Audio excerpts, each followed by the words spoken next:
My first dives I ever saw was in Echo Valley above Kalk Bay. You know, I had to basically climb a sort of a cliff to get to this thing, just to see it.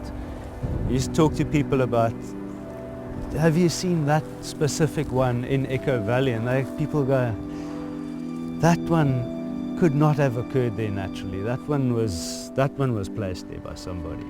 You know, and it's sort of 40 years later and I discover it. And I go, oh God, look at this. But the community's convinced it's not the real thing.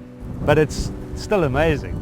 And it's one that came from root stock or family stock, as you know, on Table Mountain direct, but it's too far south for them to exist in nature. So, you know, there are lots of stories. And yeah, it's all about stories and connections, and we just want to tell I guess the story and the plight of plants.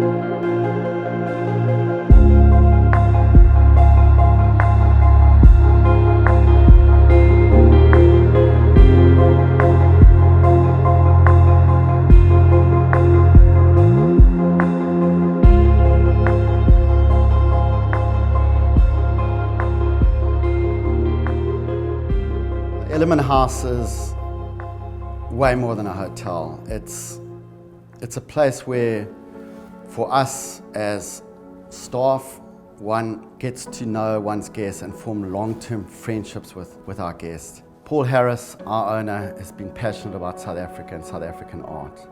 And when our guests leave, they take away a little bit of South Africa with them. Walking through Ellerman House gives you a sense of the history, the art, the wine, of the beauty that is South Africa. And in the same way, driving a BMW is way more than just beautiful leather seats and a phenomenal engine. Like BMW, Ellerman House isn't just a hotel. It's much more than just driving from A to B. It's about the joy of driving. What we both have in common is this drive for excellence. It's also part of the innovative luxury. Yeah, it's very modern. It's always trying to get to the next level.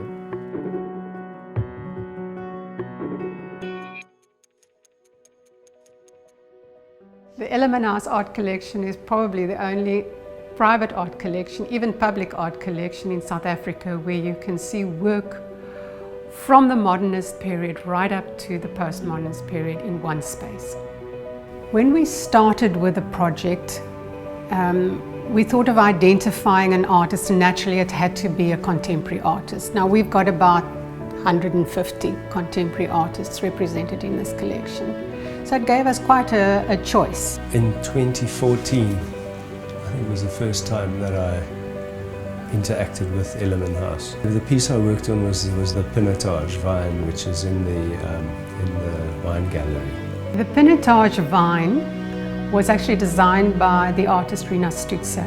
It was her concept, and it was actually carried out by Nic Bladen. I think it's a 15-year-old vine that was cut up into something like 300 pieces and was cast from bronze and then reassembled. The concept for this project is to make people aware of the botany. Cape Town has the richest biodiversity in the world in terms of plant life.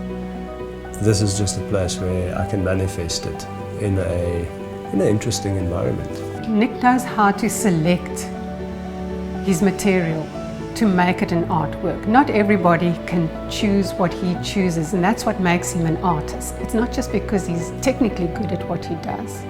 It's because he knows how to look and how to present a piece to make it an artwork.